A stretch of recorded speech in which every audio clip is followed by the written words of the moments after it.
La compagnie des échappés de la coulisse présente Hop Frog de Edgar Allan Poe avec Laure Brissot. Je n'ai jamais connu personne qui eut plus d'entrain et qui fût plus porté à la facétie que ce brave roi. Il ne vivait que pour les farces. Raconter une bonne histoire dans le genre bouffon, et il l'a bien raconté, c'était le plus sûr chemin pour arriver à sa faveur. C'est pourquoi ces 7 ministres étaient tous gens distingués par leur talent de farceurs. Ils étaient tous taillés d'après le patron royal. Vaste corpulence, adiposité, inimitable aptitude pour la bouffonnerie.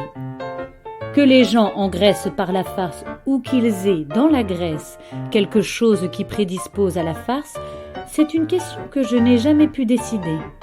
Mais il est certain qu'un farceur maigre peut s'appeler rara avis interis.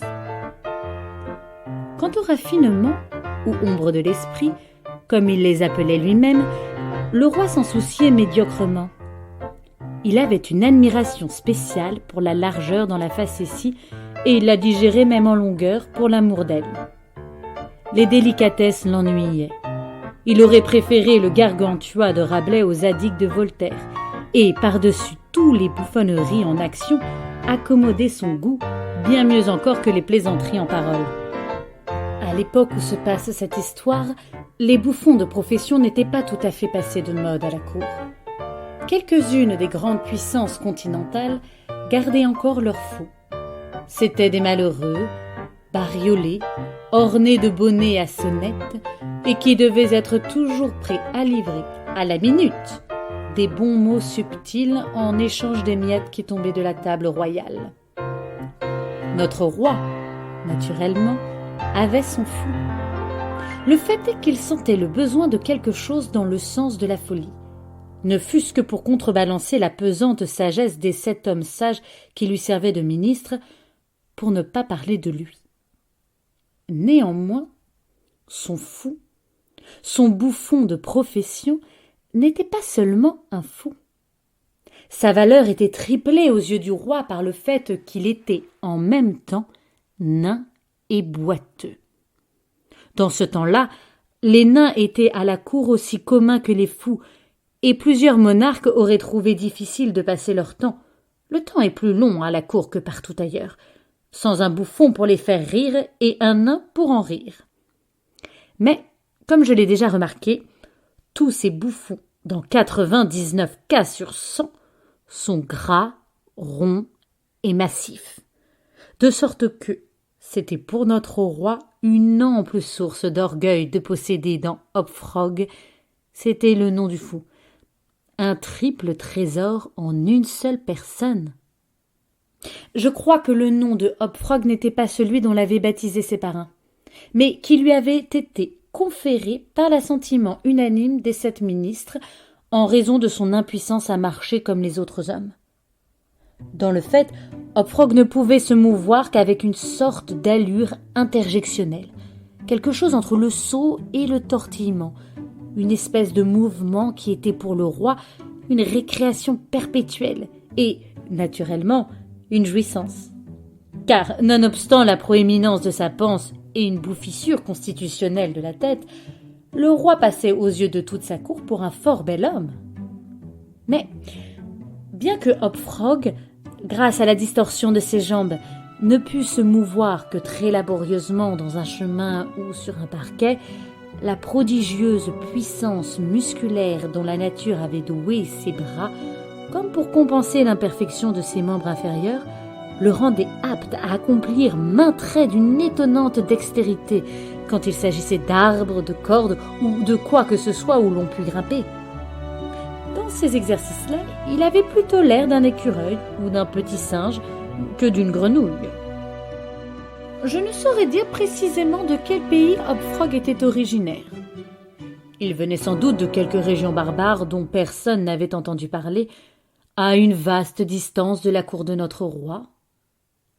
Hop Frog et une jeune fille un peu moins naine que lui, mais admirablement bien proportionnée et excellente danseuse, avaient été enlevés à leurs foyers respectifs, dans des provinces limitrophes, et envoyés en présent au roi par un de ces généraux chéris de la victoire. Dans de pareilles circonstances, il n'y avait rien d'étonnant à ce qu'une étroite intimité se fût établie entre les deux petits captifs.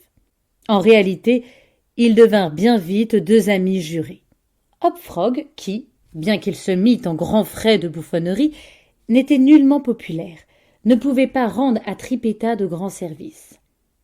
Mais elle, en raison de sa grâce et de son exquise beauté, de naine, elle était universellement admirée et choyée. Elle possédait donc beaucoup d'influence et ne manquait jamais d'en user, en toute occasion, au profit de son cher Hop Frog. Dans une grande occasion solennelle, je ne sais plus laquelle, le roi résolut de donner un bal masqué. Et chaque fois qu'une mascarade ou toute autre fête de ce genre avait lieu à la cour, les talents de Hop Frog et de Trippetta étaient à coup sûr mis en réquisition. Hop Frog, particulièrement, était si inventif en matière de décoration, de types nouveaux et de travestissement pour les bals masqués qu'il semblait que rien ne pût se faire sans son assistance. La nuit marquée pour la fête était arrivée. Une salle splendide avait été disposée sous l'œil de Trippetta, avec toute l'ingéniosité possible pour donner de l'éclat à une mascarade. Toute la cour était dans la fièvre de l'attente. Quant aux costumes et aux rôles, chacun, on le pense bien, avait fait son choix en cette matière.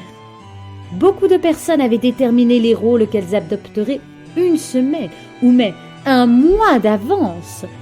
Et, en somme, il n'y avait incertitude ni indécision nulle part, excepté chez le roi et ses 7 ministres. Pourquoi hésitaient-ils ? Je ne saurais le dire, à moins que ce ne fût encore une manière de farce. Plus vraisemblablement, il leur était difficile d'attraper leur idée à cause qu'il était si gros. Quoi qu'il en soit, le temps fuyait, et comme dernière ressource, ils envoyèrent chercher Trippetta et Hop Frog. Quand les deux petits amis obéirent à l'ordre du roi, ils le trouvèrent prenant royalement le vin avec les 7 membres de son conseil privé. Mais le monarque semblait de fort mauvaise humeur. Il savait que Hop Frog craignait le vin, car cette boisson excitait le pauvre boiteux jusqu'à la folie, et la folie n'est pas une manière de sentir bien réjouissante. Mais le roi aimait ses propres charges, et prenait plaisir à forcer Hop Frog à boire, et, suivant l'expression royale, être gai. « Viens ici, Hop Frog !» dit-il comme le bouffon et son ami entraient dans la chambre. « Avale-moi cette rasade à la santé de vos amis absents !» Ici, Hop Frog soupira. « Et sers-nous de ton imaginative. Nous avons besoin de type, de caractère, mon brave, de quelque chose de nouveau, d'extraordinaire. Oh, nous sommes fatigués de cette éternelle monotonie. Allons, bois, le vin allumera ton génie. » Hop Frog s'efforça, comme d'habitude, de répondre par un bon mot aux avances du roi.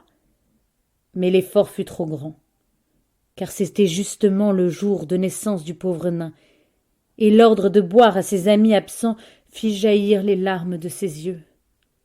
Quelques larges gouttes amères tombèrent dans la coupe pendant qu'il la recevait humblement de la main de son tyran.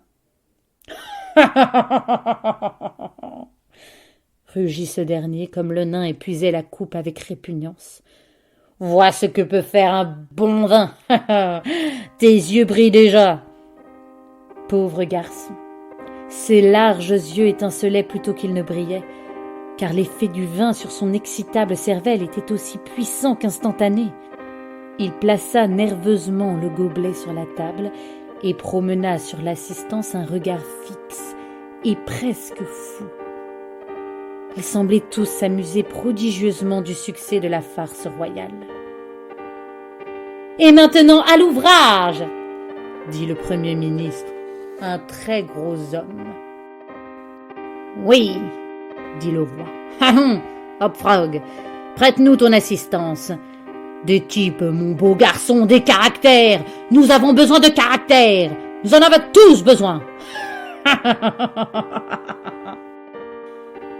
Et, comme ceux-ci visaient sérieusement au bon mot, ils firent tous sept chorus au rire royal. Hop Frog rit aussi, mais faiblement, et d'un rire distrait. « Allons, allons !» dit le roi impatienté. « Est-ce que tu ne trouves rien ?»« Je tâche de trouver quelque chose de nouveau, » répéta le nain d'un air perdu, car il était tout à fait égaré par le vin. « Tu tâches !» cria le tyran férocement. « Qu'entends-tu par ce mot ? » ?»« Ah, je comprends. Vous boudez, et il vous faut encore du vin. Tiens, avale ça !» Il remplit une nouvelle coupe et la tendit toute pleine au boiteux, qui la regarda et respira comme essoufflé.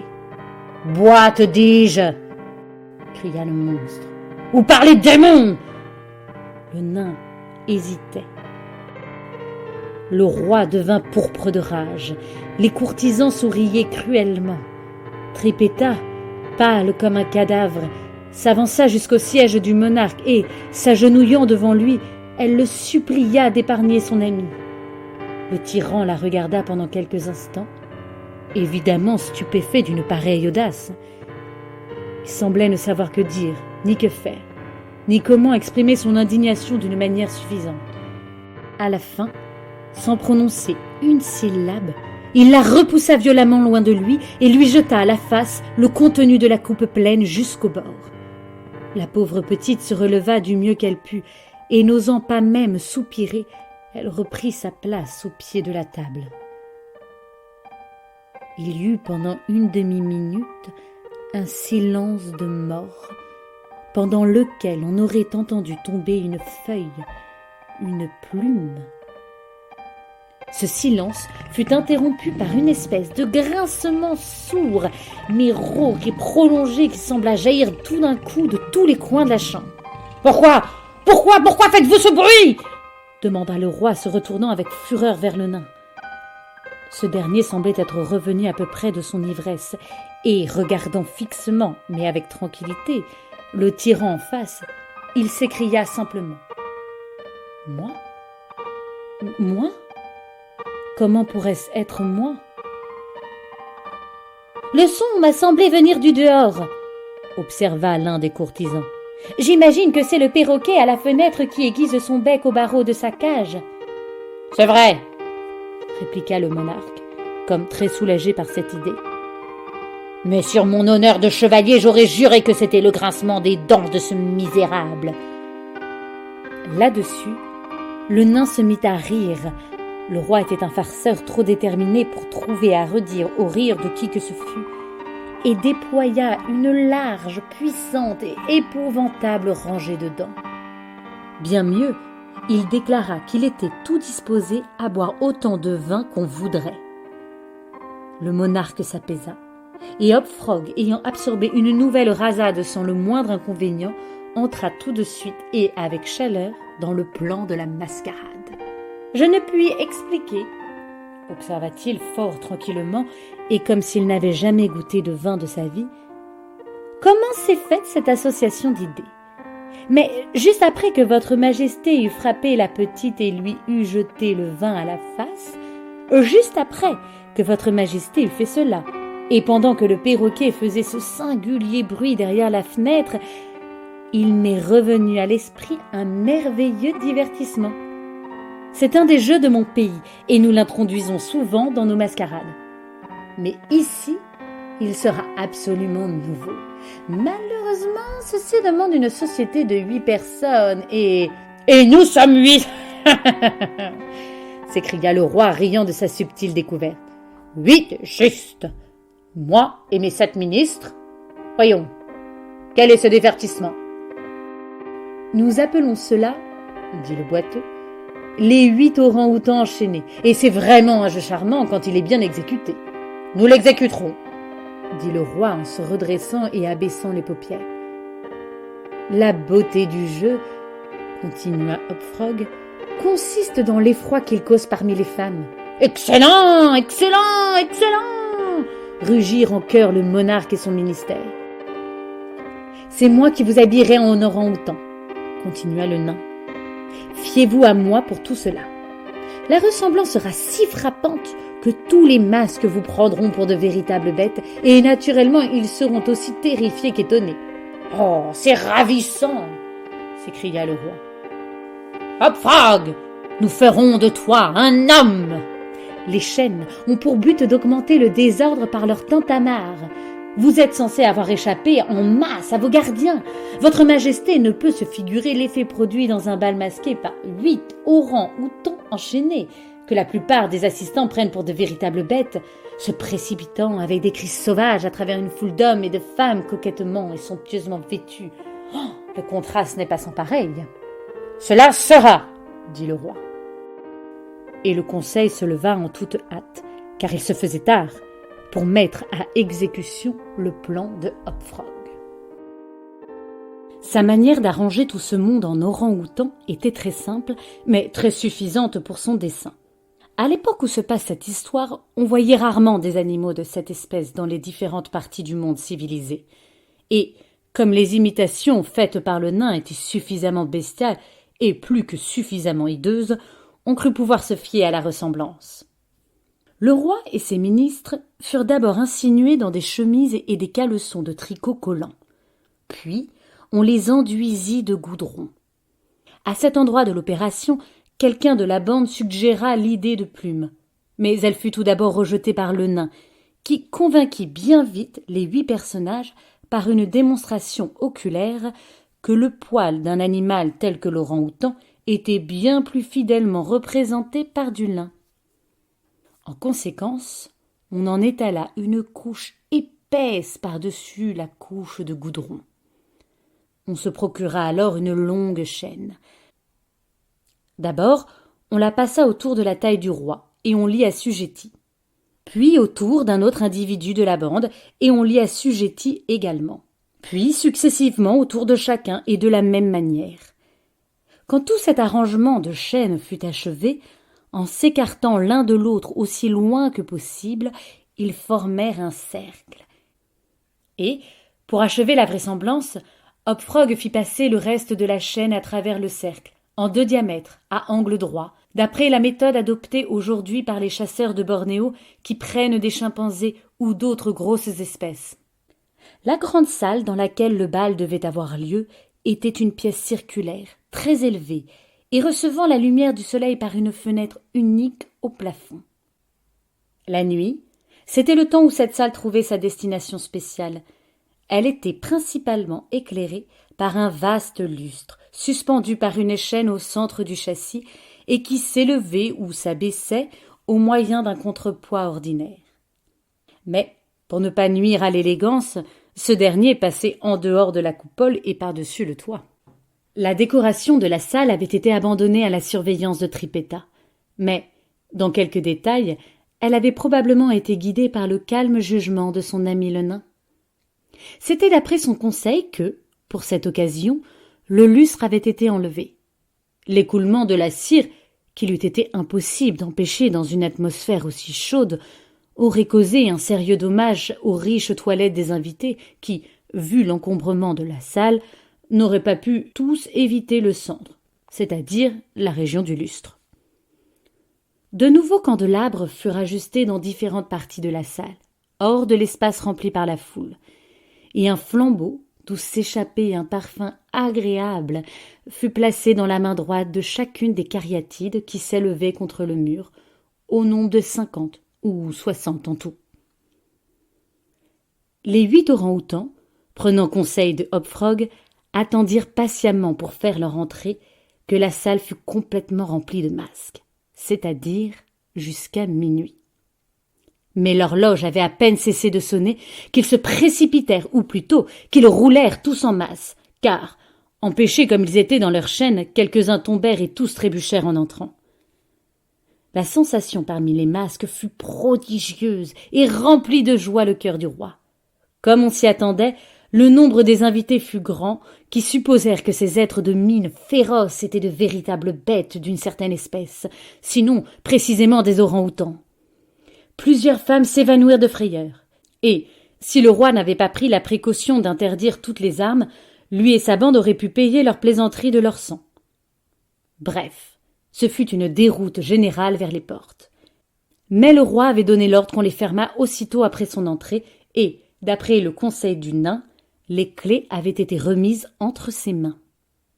Pendant que le tumulte était à son comble, et que chaque masque ne pensait qu'à son propre salut, car, en somme, dans cette panique et cette cohue, il y avait un danger réel.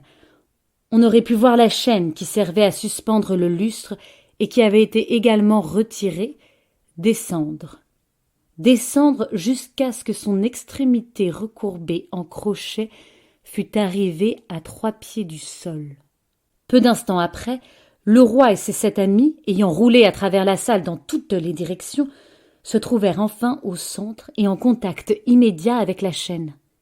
Pendant qu'ils étaient dans cette position, le nain, qui avait toujours marché sur leurs talons, les engageant à prendre garde à la commotion, se saisit de leur chaîne à l'intersection des 2 parties diamétrales. Alors, avec la rapidité de la pensée, il y ajusta le crochet qui servait d'ordinaire à suspendre le lustre, et en un instant, retirée comme par un agent invisible, la chaîne remonta assez haut pour mettre le crochet hors de toute portée, et conséquemment enleva les orang-outans tous ensemble, les uns contre les autres et face à face. Les masques, pendant ce temps, étaient à peu près revenus de leur alarme, et comme ils commençaient à prendre tout cela pour une plaisanterie adroitement concertée, ils poussèrent un immense éclat de rire en voyant la position des singes.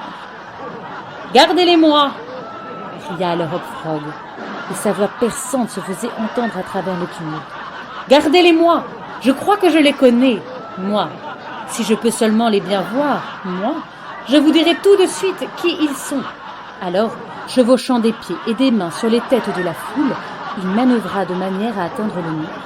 Puis, arrachant un flambeau à l'une des cariatides, il retourna comme il était venu vers le centre de la salle, bondit avec l'agilité d'un singe sur la tête du roi et grimpa de quelques pieds après la chaîne, abaissant la torche pour examiner le groupe des orang-outans et criant toujours « Je découvrirai bien vite qui ils sont !» Et alors, pendant que toute l'assemblée, y compris les singes, se tordait de rire, le bouffon poussa soudainement un sifflement aigu. La chaîne remonta vivement de 30 pieds environ, tirant avec elle les orang-outans terrifiés qui se débattaient et les laissant suspendus en l'air entre le châssis et le plancher. Hop-Frog, cramponné à la chaîne, était remonté avec elle et gardait toujours sa position relativement aux 8 masques, rabattant toujours sa torche vers eux, comme s'il s'efforçait de découvrir qui ils pouvaient être. Toute l'assistance fut tellement stupéfiée par cette ascension qu'il en résulta un silence profond, d'1 minute environ. Mais il fut interrompu par un bruit sourd, une espèce de grincement rauque, comme celui qui avait déjà attiré l'attention du roi et de ses conseillers quand celui-ci avait jeté le vin à la face de Trippetta. Mais, dans le cas présent, il n'y avait pas lieu de chercher d'où partait le bruit. Il jaillissait des dents du nain, qui faisait grincer ses crocs comme s'il les broyait dans l'écume de sa bouche et dardait des yeux étincelants d'une rage folle vers le roi et ses 7 compagnons dont les figures étaient tournées vers lui. dit enfin le nain furibond. Je commence à voir qui sont ces gens-là maintenant. Alors, sous prétexte d'examiner le roi de plus près, il approcha le flambeau du vêtement de lin dont celui-ci était revêtu, et qui se fondit instantanément en une nappe de flammes éclatantes. En moins d'1 minute, les 8 orang-outans flambaient furieusement au milieu des cris d'une multitude qui les contemplait d'en bas, frappés d'horreur et impuissants à leur porter le plus léger secours. À la longue, les flammes, jaillissant soudainement avec plus de violence, contraignirent le bouffon à grimper plus haut sur sa chaîne, hors de leur atteinte, et, pendant qu'il accomplissait cette manœuvre, la foule retomba, pour un instant encore, dans le silence. Le nain saisit l'occasion et prit de nouveau la parole. « Maintenant, dit-il, je vois distinctement de quelle espèce sont ces masques. Je vois un grand roi et ses 7 conseillers privés. Un roi qui ne se fait pas scrupule de frapper une fille sans défense et ses 7 conseillers qui l'encouragent en son atrocité.